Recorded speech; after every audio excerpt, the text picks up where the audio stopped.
Yan, good morning mga kahimas. For this vlog, meron tayong Toyota Vios 2019 model engine wash tutorial. Yan, para sa mga baguhan, pwede nyo bisitahin ng aking YouTube channel for more tutorial. Then meron din syempre tayong chemical na pang aluminum hose. Yan, meron po niyan sa online. Engine chemical aluminum cleaner. Okay, aluminum cleaner. Yan mga kahimas. So, iba yung pag-iingat lang. Kung sakaling makabili kayo sa online, magsuot kayo ng karapatang safety first, katulad ng guantes, face mask, face shield para sa aluminum cleaner chemical. Dahil siya po ay mapisamay or masama sa kalusugan. Then, bago kayo mag-engine wash mga kahimas, tanggalan nyo yung negative at positive. Pwede namang negative lang. Okay? Upang di magkaroon ng check engine dahil konektado sa mga harness or mga terminal circuit sensor. Okay, yan. Okay lang yan kahit na negative tanggalin niya. So, diskarte ko kasi pati yung kanyang positive ay aking inaalis para dalawa. Walang connection ng kuryente. At syempre mga kahimas, takpan nyo rin ng plastic ang kanyang intake filter hose. Yan, para iwas aberya.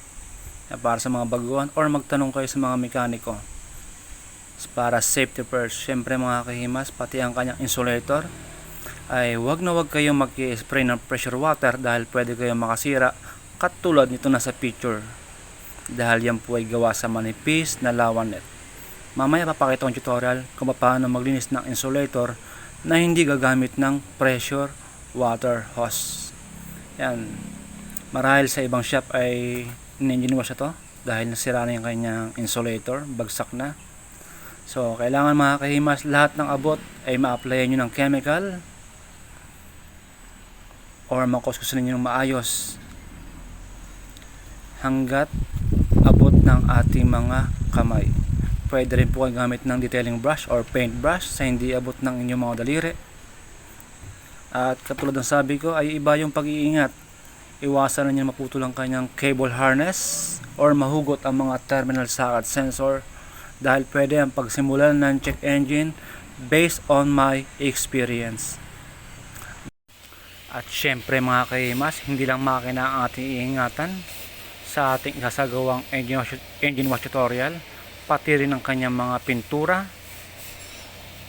or exterior panel ay iwasan natin na magaskasan or tumama ang ating mga metal na bagay. May nagtanong pala sa akin mga kahimas kung paano daw ba diskarte ko sa engine detailing. Sa engine detailing mga kahimas, inaalis ko itong plastic. Syempre headlight, yan, at yung bumper ay aking tinatanggal. Sa aking engine detailing, ang kanyang filter box ay inaalis ko rin. Ang battery, insulator ay akin din pong inaalis kapag po ako nagkasagawa ng engine detailing. Mga paraan ko lang yan. Then syempre kapag ako ng engine detailing, sinasapa ko dyan sa rampa. Rampa. Okay, rampa yan. Inaangat ko dyan para pati yung pinakang ilalim, yung ilalim ay ma-engine wash ko rin. Okay? Ma-engine wash. Yun mga kahimas, ay diskarte ko lang yun. Okay? So, lahat ng tao may kanya-kanya diskarte ng pag-asagawa ng kanilang magagawin. Okay? Diskarte ko lang yung tulad ng paglilinis ng makina, pag-engine wash, or engine detailing. Okay? Tulad ng sabi ko kanina ay inaalis ko tong headlight, bumper, tong cover niya inaalis ko to, engine filter, battery inaalis ko po yan, insulator. So hindi naman po lahat ng sasakyan ay merong insulator.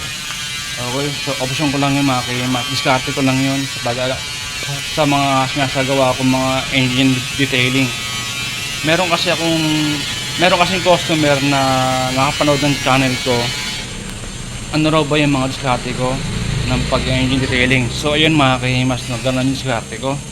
Then syempre sa engine detailing ko mga kahimas, sinasampa ko dyan sa rampa. Yan. Okay, rampa yung mga kahimas, sementado. Yung iba kasi bakal, diba? Or yung umaangat automatic. Okay, So, syempre para yung pati yung ilalim, ma-engine wash ko rin. Engine detailing, okay?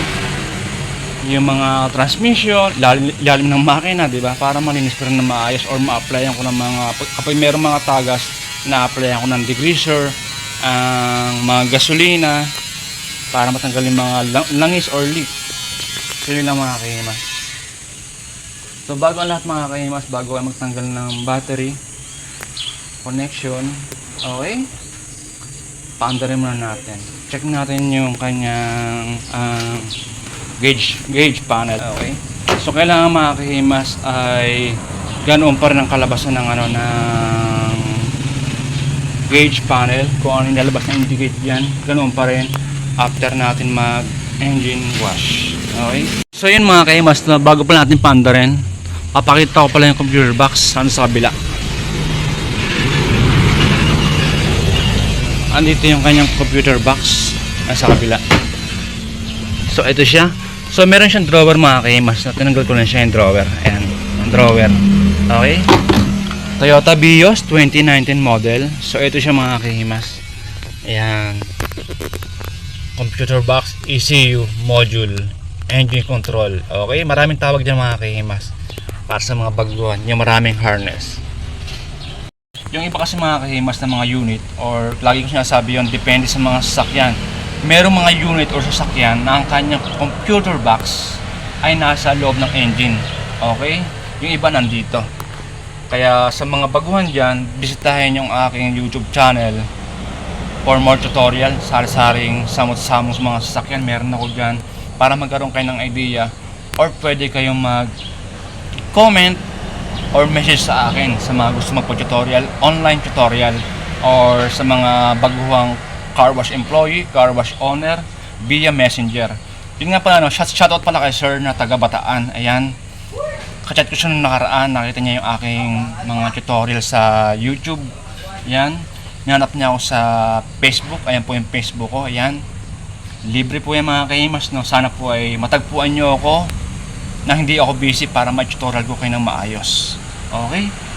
Kasi nga, meron din ako mga client minsan, baka magpanagpo yung ating, pag ako may ginagawa, bigla kayong tatawag sa akin para tawag dito, online tutorial, reschedule po natin. Okay? Yun, shoutout pala kay sir na taga Bataan. Thank you po, salute po ako sa inyo sir, ingat po kayo dyan. At malay mo, balang araw, magkita tayo. Shoutout po sa iyo. At sana po ay matuto ka sa aking mga ibabahagi or bisitahin mo aking channel for more car na in-engine wash ko. Yun, shoutout po sa inyo sir. Okay, na taga Bataan. Yan, shoutout po. At syempre sa lahat ng mga aking mga viewers, subscriber, mga baguhang followers, silent viewers. Yun, thank you po sa inyo sir. Yun, sa paanda rin natin mga kahimas. So kailangan natin paanda rin siya para malaman natin yung kanyang gauge panel kung ano yung lalabas. So yun mga kahimas, no?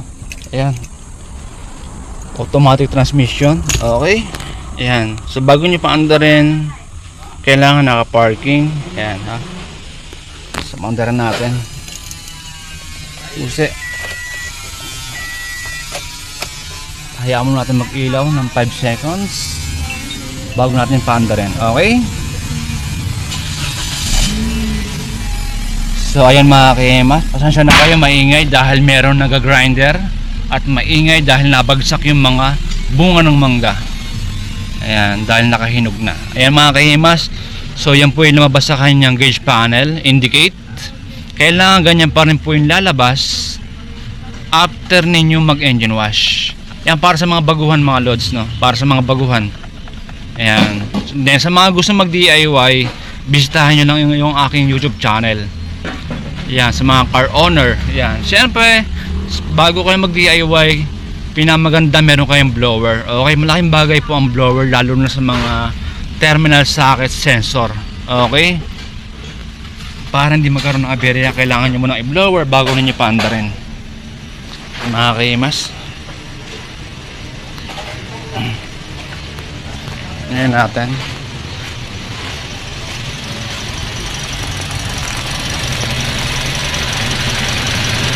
Okay.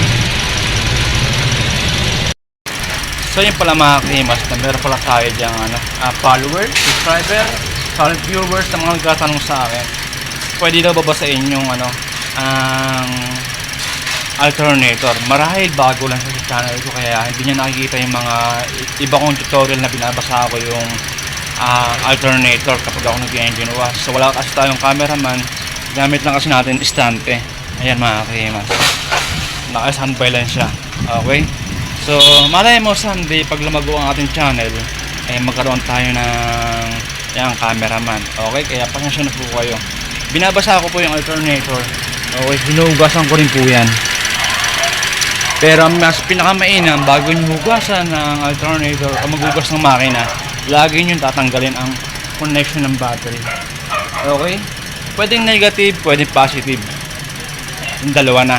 Okay, so ang diskarte ko kasi ginagawa ko, dalawa na inaalis kong dalawa na yung inaalis ko, yung negative at yung positive. Okay, bago ako magbasa ng alternator.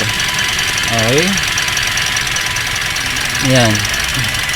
So sabi kasi sa akin ng mekaniko, wala rin problema yan kahit babasahin ko, walang problema yan. So ginagawa ko yun tila mga almost 3 years ko nang ginagawa, 4 years siguro, hindi ko matandaan. Ayan. Pero noon pa mga kahimas, nung baguhan ako, ay mayroong pagkakataon na hindi ko sinasadya, nakakalimutan ko nababasa ko yan. Nung baguhan pa lang ako, nagsimula po ako sa ganitong kalakaran 1997. Okay, kaya sinusuri ko maigi ko ano yung mga dapat ingatan. Nagtatanong ako sa mga mekaniko yan, especially sa mga mekaniko talaga, sa mga baguhan, magtanong ka sa mekaniko kung ano yung mga dapat ingatan kapag kayo naghugas ng makina. So bari yung alternator, nagkaroon siya ng pagkakataon na yung tropa ko nakabili ng sasakyan, pambentang sasakyan, nagka-problema sa alternator. Pumunta kami, dilalan namin yung alternator sa paggawa ng alternator talaga, mga Pioneer. Na aking tinanong kung pwede ba mabasa yung alternator. Sabi sa akin nung mekaniko ng alternator na Pioneer, pwede mabasa yan ng tubig. Or blower mo lang, okay lang yan. Walang mangyayari dyan. Depende kung talaga may diferensya ang alternator. Okay? Nagkakaroon ng diferensya ang alternator kapag nababasa ng makina yung kanyang mga terminal socket sensor. Yan, para sa mga baguhan, no? Sabi na sa akin ng yan, Pioneer na gumagawa ng alternator at sa mga Pioneer na mga mekaniko. Ayan, shoutout sa inyo mga boss.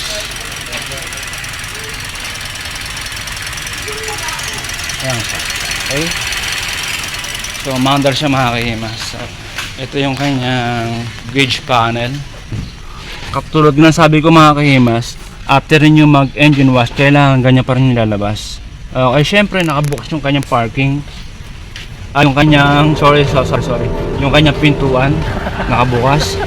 Then yung sa parking na yun, yung kanyang handbrake. Okay, handbrake lang yan mga boss. Okay, para sa mga baguhan, no? So yun mga kahimas, na mga kailangan natin, aluminum cleaner, yan, para sa mga aluminum hose.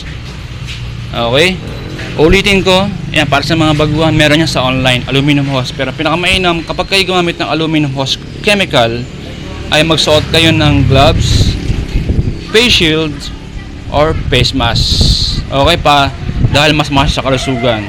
Okay, at kung makakabili kayo, pinakamainam, huwag ninyo hayaan na madampot ng bata. Okay, yun lang, share ko sa inyo. Then syempre, degreaser, meron din yan sa online. Engine degreaser, meron din po yan. Para sa lahat ng mga panel ay ating ma-applyan. Kung wala kayong car shampoo, pwede naman Joy or powder. Ayan, powder gamit natin. Pwede po yan. Ang mahalaga dyan, mga kahimas, ay yung ating kuskus. Yun ang mahalaga dyan. Okay, para matanggal yung mga dumi, yung kuskus. So kailangan lahat ng abot ay ating makuskus ng maayos. At iwasan po natin na maputol or mahugot yung kanyang mga terminal socket sensor upang hindi magkaroon ng check engine or aberya. Okay? So once po na meron dyan maputol or mahugot, pwede po yan pagsimulan ng check engine. Yan, dahil konektado po yan sa ang kanyang ECU computer box. Ayan, para sa mga baguhan, is module. Based on my experience kasi, nakaputol ako ng tawag dito, cable ng na alternator. So may kagatan siya ng daga. Nung sinabong ko, naputol, hindi ko na malayan. Then nung pina-under ko, nagkaroon siya ng check engine. So hinanap namin kung ano yung naging problema. Yung pala, putol pala yung cable ng alternator. So yun lang, konektado yan sa module mga kahimas. Okay? Kaya maging maingat, iwasan natin maputol. Syempre, after natin mag engine wash, kailangan natin i-blower ng maayos lahat ng mga terminal socket sensor bago tayo magkabit ng connection ng battery. Para sa mga baguhan, bago kayo magtanggal, bago kayo magpa-start, after niya mag-blower, una ninyo ikakabit yung battery, positive bago negative. Kapag inyo naman tinanggal, unahin niyo yung negative bago yung positive. Yan, para sa mga baguhan, mga kahimas, no? And then, kailangan natin ng brush or paint brush, detailing brush sa mga hindi abot ng ating mga daliri. Okay, yan. Washmate, pansabon. Kung walang washmate, microfiber towel or foam, pansabon, kahit alin dyan, pwede naman yan. Ang mahalaga, makusus na maayos yung buong area, lahat ng abot. Siyempre, gagamit tayo ng apron mamaya, mga boss, para sa iba yung pag-iingat. So, hindi lang makina ang ating iingatan, pati ang labas. Iwasan natin na tumama yung ating mga metal na bagay, katulad ng susi or belt. Yan, para matuwa si client. Okay? Yan, para sa mga baguhan na ating mga silent viewers. Sayang mga lods, sayang ay mag-spray na. Siyempre, kailangan din natin ng pressure water, no? Pressure water, then blower. Kung wala kayong blower, pwede naman air compressor. Mahalaga po kasi ang blower or air compressor para ma-blower niyo na maayos yan, dahil nag-i-stay po yung tubig dyan. Yan, okay? Yan, so lahat kailangan ma-blower niyo na maayos bago nyo kabit yung mga connection ng battery.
So ayan mga kahimas, no, nakapag-apply na tayo ng chemical.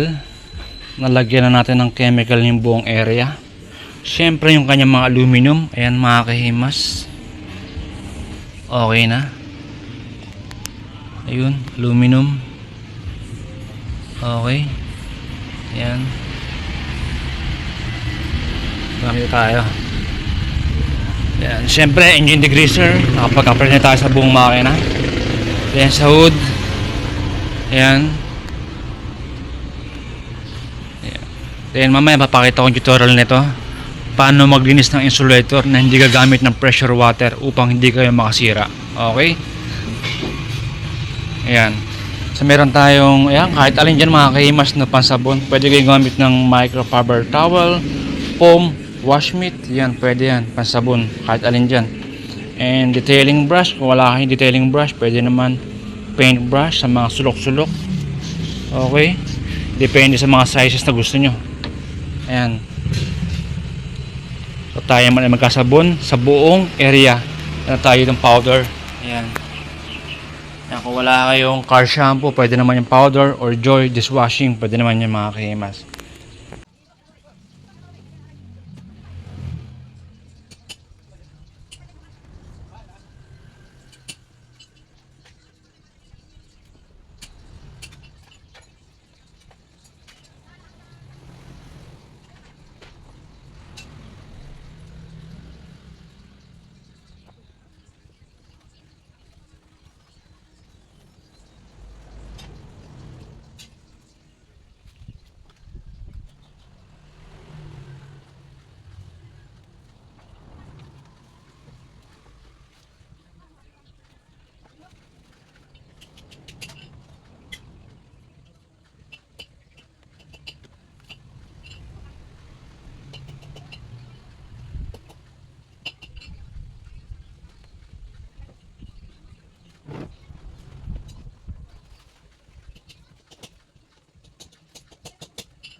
Very good.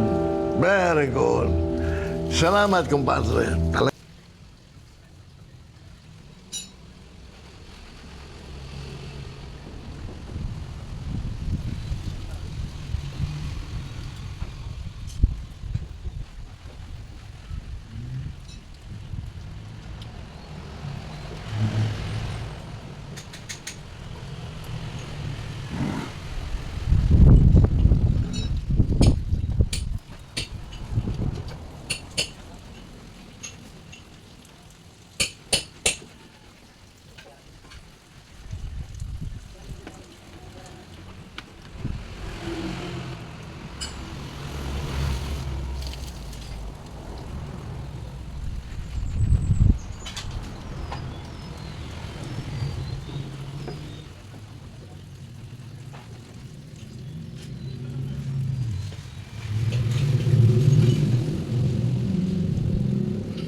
Maganda yan, bata.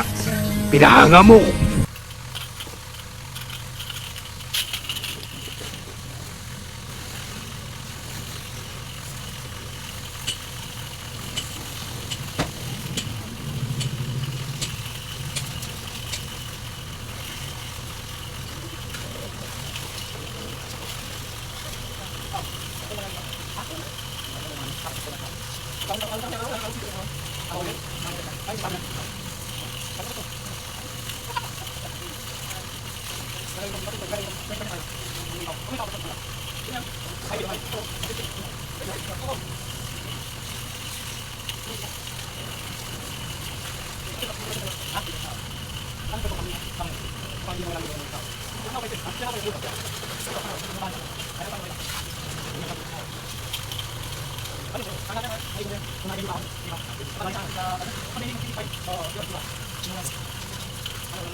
Mga kahimas, nakapag-blower na tayo ng buong area, lahat ng mga terminal socket sensor.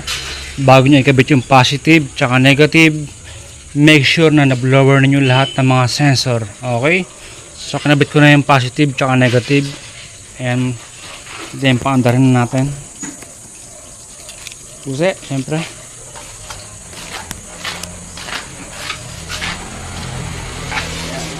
Okay.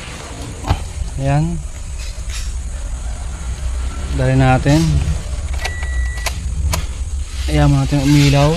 5 seconds. Okay, di paandaran na natin mga kahimas. Sana walang check engine. Pero walang problema dahil meron tayong kaibigan ng mga mekaniko. Alright, mga kahimas. So walang check engine. Magaling. Ayan, Lalo mga pa nilang kahimas, wala siyang check makukusunatan. engine. So ganoon pa rin ang kinalabasan ng ating isinagawang engine wash tutorial Toyota Vios 2019 model. Ayan. Okay. Siyempre yung pintuan bukas. Then yung kanyang indicate P, letter P. Ayan, parking. Okay, so automatic transmission. Para sa mga baguhan mga kahimas.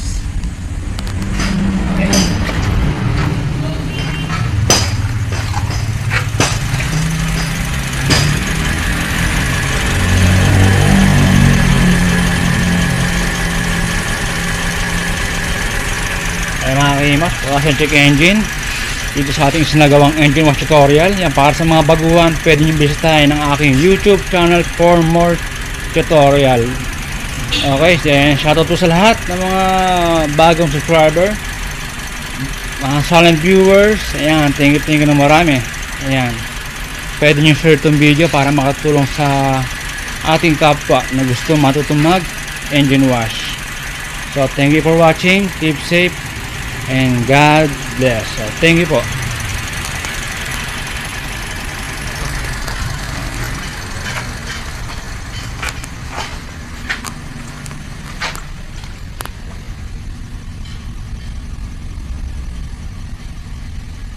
Okay.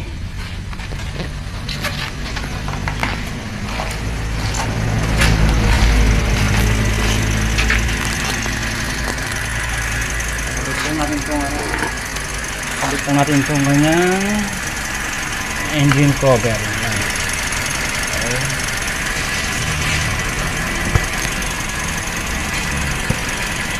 Push.